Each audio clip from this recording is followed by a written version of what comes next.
और होली भी अच्छे से मनाया होगा। इसी कहानी में कुछ दिन पहले मैंने आपको चूरू की एक कहानी सुनाई थी। एक घर में रहस्यमयी तरीके से आग लग रही थी। कपड़े खूंटी पे टंगे, खूंटी में आग लग गई। बेड पर कोई आसपास में नहीं, बिस्तर पर आग लग गई। किचन में आग लग गई। जानवरों के चारे का जो जगह है वहाँ पे आग लग गई। मतलब कहीं भी आग लग रही है। और आलम यह है कि आग लग नहीं रही, बल्कि जब ये बात फैली तो गाँव के लोग आए। गाँव के लोगों के सामने आग लग रही है, वो चश्मदीद बन गए। गाँव के लोगों ने बाकायदा देसी फायर ब्रिगेड का इंतज़ाम किया कि पानी से आग बुझाएंगे। घर के लोग घर के बाहर आ गए, सारा सामान बाहर कर दिया, खाली घर में भी आग लग रही है।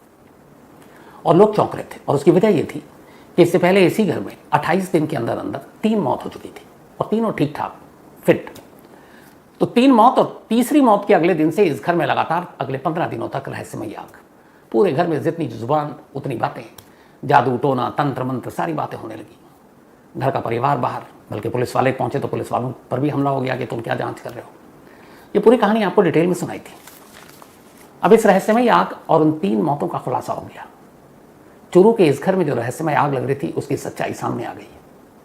और ये सब कुछ हुआ मुमकिन सिर्फ एक दफन लाश की वजह से। अगर 4 साल के मासूम बच्चे ग्रवित की लाश को दफनाया न जाता और अगर उस घर में हुई उससे पहले दोनों मौतों की तरह उसकी भी चिता सज चुकी होती और चिता जल चुकी होती तो सारे सबूत राख हो चुके होते। लेकिन एक लाश ने जिसको कब्र से बाहर निकाला गया, उस लाश ने बाकी 2 मौतों का भी सच बता दिया। पूरी कहानी और कैसी ये 3 मौत 3 कत्ल हैं और इस कत्ल के पीछे और इस रहस्यमयी आग के पीछे की दिमागी फितूर क्या है, आपके सामने पेश। चूरू के भैसाली गांव में भूप सिंह का परिवार रहता था। भूप सिंह के परिवार में पत्नी, 2 बेटे ग्रवित और अनुराग, साथ में 82 साल की उम्र की एक दादी और पिता, ये लोग रहा करते थे। 31 जनवरी को अचानक घर की दादी सुबह उठती हैं और उल्टियां करने लगती हैं और उनको अस्पताल ले जाया जाता है। उससे पहले ही दम तोड़ देती हैं। उनकी मौत के 10 दिन के बाद अचानक जो अनुराग है घर का बेटा भूप सिंह का, वो भी सुबह उठता है, ठीक ठाक रात को सोया था, उल्टियाँ होती हैं, उसको लेकर जाते हैं, मौत हो चुकी थी। उसके ठीक 12 दिन के बाद 28 फरवरी घर का छोटा बेटा 4 साल का ग्रवित रात को ठीक ठाक सुबह उठता है, उल्टियाँ होती हैं, उसको अस्पताल ले जाते हैं, उसकी भी मौत हो जाती है।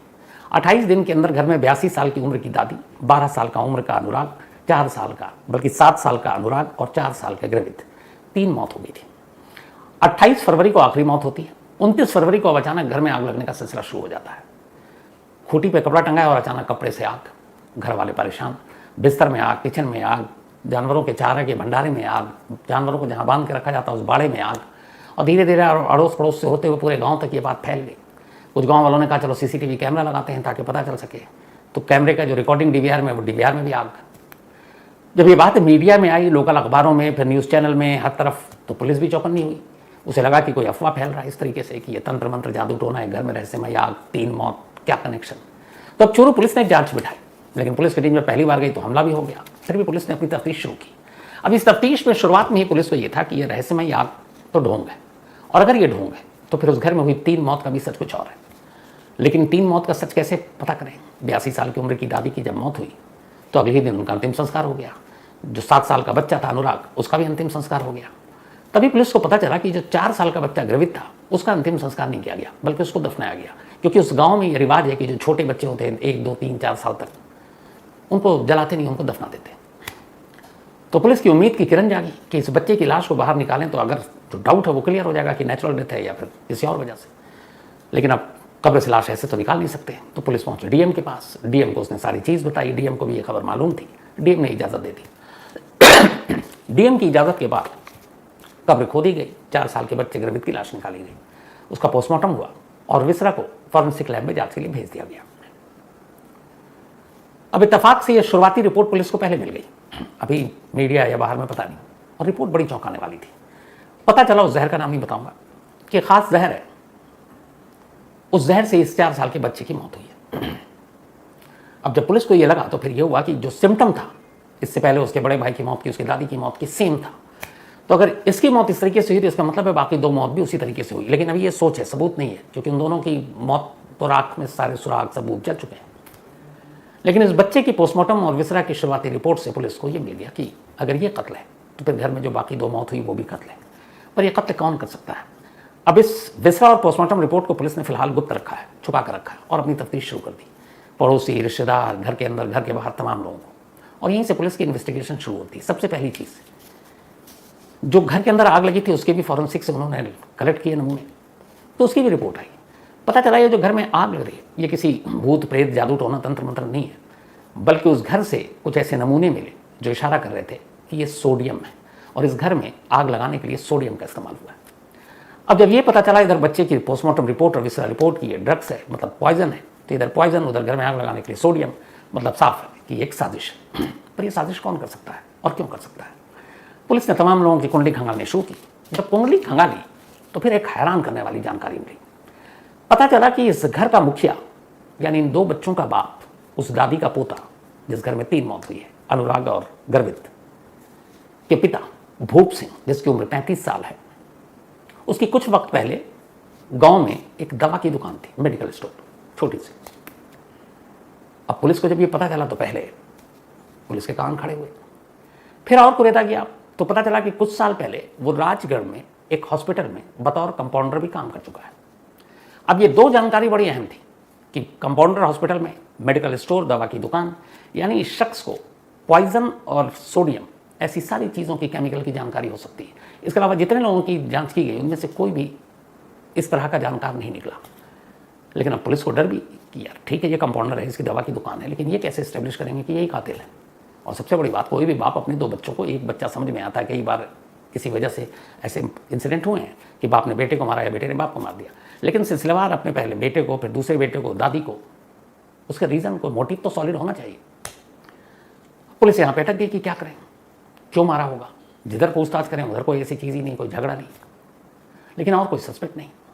तब पुलिस ने फिर भूप सिंह और उसकी पत्नी दोनों को एक साथ बुलाई और इंट्रोगेशन में शामिल हुई है। अब दोनों से पूछताछ कर रहे हैं।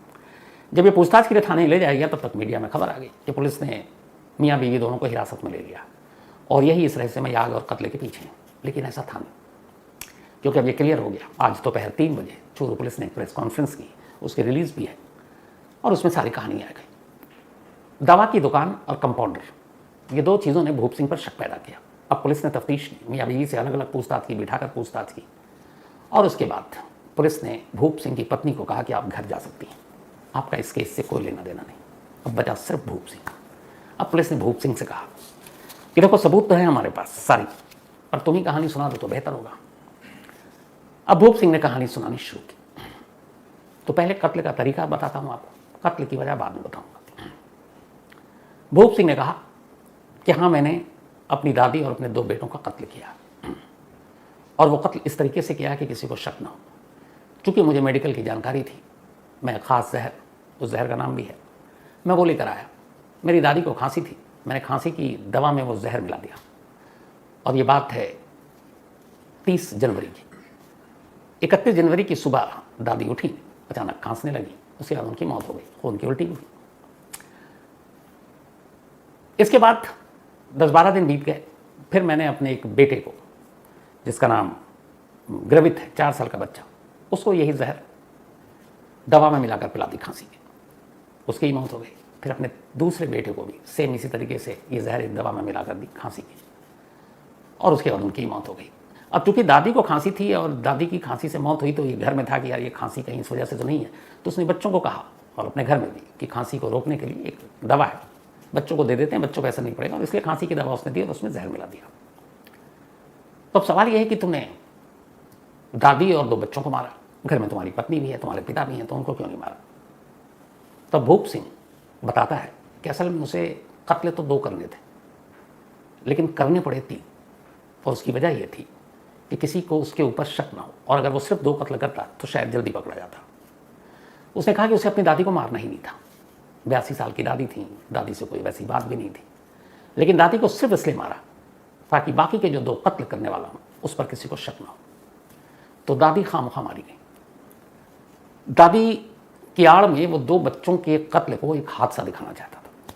तो खैर उसने दादी को मारा, तो ये हुआ कि दादी के बाद बच्चे, तो एक के बाद एक 28 दिन में 3 मौत। लोगों को लगा घर में कोई भूत प्रेत ही है। तो इत्तेफाक से जब तीसरी मौत हुई 28 दिन के अंदर, 28 फरवरी को, 31 को पहली मौत हुई थी जनवरी, और 28 फरवरी को लास्ट तीसरी मौत। तो इस दौरान गाँव में बातें होने लगी कि तुम्हारे घर में कुछ है, सब ठीक था, अचानक 28 दिन में 3 मौत हो गई। तो उसे ये भी था कि इन 3 मौतों की बात कहीं इधर उधर ज़्यादा ना जाए, किसी को शक ना हो। तो उसने कहा इसको छुपाने के लिए इन 3 कत्ल को एक और तरीका करते हैं। गांव में वैसी बात फैल गई कि ये भूत प्रेत साया है, तंत्र मंत्र। उसने कहा घर में आग लगाते हैं। आग लगाने से ये होगा कि ये जो लोगों की सोच है गाँव वालों की कि कुछ हो गया तुम्हारे यहाँ जादू टोना टोटका, तो इस आग से उस अफवाह को और ज़्यादा आग मिलेगी। इसके बाद ये सोडियम लाता है, कपड़े और इधर डाल देता है, क्योंकि हवा के साथ जब संपर्क होता है तो अपने आप आग लग जाती है। उसने डाला हुआ कहीं पे, जैसी हवा चली आग लगनी शुरू।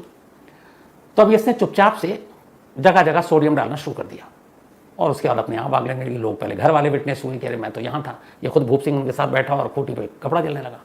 धीरे धीरे गाँव के लोगों को पता चली, वो जब आए तो उनके सामने अपने आप आग लग रही है।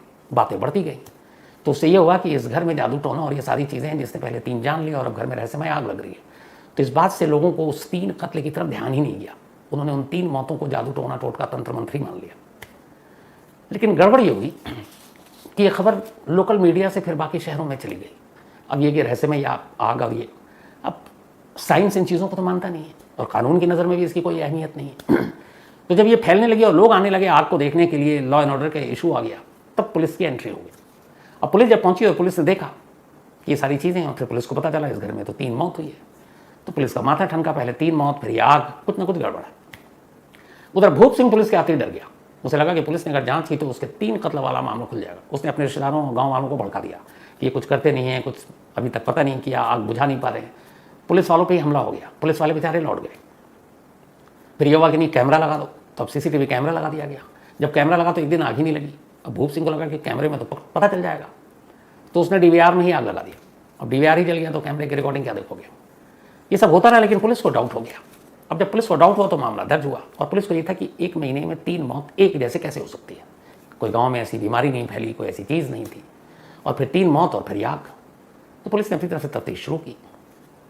अब मौत को कत्ल साबित करने के लिए ज़रूरी था कि जिनकी मौत हुई है उसकी किसी न किसी का पोस्टमार्टम हो, और यहीं भूप सिंह ने गलती कर दी। गलती भी नहीं थी उसकी। अगर ये गांव का कस्टम या रिवाज रस्म ना होती कि छोटे बच्चों को जलाना नहीं दफनाना है, तो शायद कभी इन 3 मौतों का सच ज़माने के सामने आता ही नहीं। लेकिन उस एक रस्म ने कि मासूम बच्चों को दफनाना है, भेद खोल दिया। पुलिस पहुंच गई DM के पास, परमिशन ले ली कि भाई देख ले नेचुरल डेथ है कि नहीं है, क्योंकि अगर इसकी मौत गड़बड़ है तो बाकी 2 मौत भी फिर गड़बड़ थी। और इत्तेफाक से ये पोस्टमार्टम रिपोर्ट और सारी चीज़ों ने खुलासा कर दिया। तो यहाँ तक तो ये हो गया कि भूप सिंह खुद ही सोडियम से आग लगाता, उसने अपनी दादी और 2 बच्चों को मारा। अब सवाल ये है कि अपने 2 बच्चों और दादी का कत्ल भूप सिंह ने क्यों किया। हालांकि उसने बताया कि वो दादी को मारना नहीं चाहता था, लेकिन 2 बच्चों के कत्ल का शक सीधे उसके ऊपर या कोई और ना है, इसलिए उसने दादी को भी निपटा दिया। अब वजह क्यों भूप सिंह ने अपने 2 बेटों और दादी को मारा, तो ये वजह और भी अजीब सी थी। भूप सिंह की शादी को करीब 10 साल हो चुके थे। भूप सिंह को अचानक पिछले कुछ वक्त से ये एहसास होने लगा, खासतौर पर कोरोना के बाद, कि उसकी वाइफ का किसी और से संबंध है। उसे अपनी वाइफ के कैरेक्टर पर शक होने लगा, उसके चरित्र पर वो शक करने लगा, और धीरे धीरे ये शक इतना गहरा आया कि वो तो अपने दोनों बच्चों को देखता और फिर अपने आप ही ये तय करता कि इनकी शक्ल तो मुझसे मिल नहीं रही है, ये मेरे बच्चे ही नहीं है दोनों, ये बच्चे पक्का अवैध संतान है। मेरी बेटी बीवी का जिसके साथ संबंध है ये शायद बच्चे उन्हीं से हुए, और ये मेरी औलाद नहीं है। हालांकि अगर वो थोड़ा सा भी उसे दिमाग लगाता, मेडिकल पेशे से था, कंपाउंडर रहा था, तो DNA करा लेता, सारा शक दूर हो जाता। लेकिन उसने ऐसा नहीं किया। शक की आग ने पता नहीं क्या क्या जला रखा है इस दुनिया में। तो सिर्फ इसलिए कि मेरी बेटी, माफ कीजिएगा, मेरी बीवी, उसका किसी और से संबंध है और ये दोनों बेटे मेरे नहीं हैं, इसी वजह से उसने अपने उन दोनों बेटों को मारने का फैसला किया। अब दोनों बेटों को वो मारना तो चाहता था, लेकिन चाहता यह भी था कि कोई इस पर शक न करे, और इसीलिए उसने फिर पूरी साजिश रची कि जहर देकर मारेंगे, लेकिन सबसे पहले घर की बुजुर्ग औरत यानी अपनी दादी का कत्ल करेंगे, फिर बच्चों का, ताकि 3 मौत गांव में ये लगे कि कोई मनहूसियत, कोई तंत्र मंत्र ये था, और इस वजह से उसने कर दिया। लेकिन कब्र से निकली एक लाश उसके छोटे बेटे की, उसने सारी कहानी खोल दी। तो पिछले करीब 1-1.5 महीने से चूरी के गाँव की जो रहस्यमयी आग, 3 रहस्यमयी मौत, उसका जब सच सामने आया, तब गांव वाले, खुद भूप सिंह के घर वाले, खुद उसकी पत्नी ये यकीन करने को तैयार नहीं है कि इसके पीछे ये सारी कहानी थी, और वो शक था जिस शक ने सच में पूरे घर को जला दिया। शक का कहते हैं कि इलाज दुनिया में किसी के पास नहीं है। इसके कई और रास्ते निकल सकते थे, लेकिन अफसोस 2 मासूम बच्चों की जान चली गई, एक बुजुर्ग महिला की जान चली गई, और अब जाकर उन अफवाहों को विराम लगा कि यहाँ आग कैसे लग रही है, मौत कैसे हुई थी। तो ये थी चूरू की उस रहस्यमयी आग और 3 मौतों की पूरी कहानी।